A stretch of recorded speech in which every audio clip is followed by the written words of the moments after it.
we've got this project here, obviously quite a large project, being a power station. A project like this in Trendspek could have potentially thousands of annotations, which can get quite difficult to manage. So what we've done under the annotation list is introduce the new saved views menu.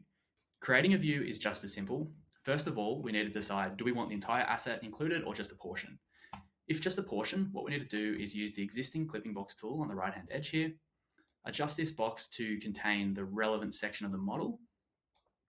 So I'm just using right-click and drag on those edges to rotate, right-click on a face and drag to extrude the box, and we can even double right-click on a face to move the entire box along one of its axes. So once we're happy with that box, we can click apply. We can perform some final adjustments with clipping in real time, and then click close to apply that clipping box.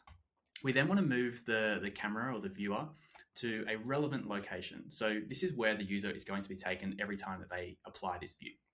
So here's a good example here. We'll just be looking straight onto that facade. We'll then open up the annotation list, and we need to filter the annotation list for the annotations of interest for this particular view. This could be a specific folder or a specific subfolder, or you can also use the filters. So my contractor in this instance has created all of their annotations in yellow. So by applying that yellow filter, we'll then see the Save View button here. We'll click on that, give it a name, and then click Enter to save. It's as simple as that. We've just created a view. We're now free to interact with this view, add new annotations to it. We can close the annotation list. As I said before, this will stay orange to indicate that a view is currently applied.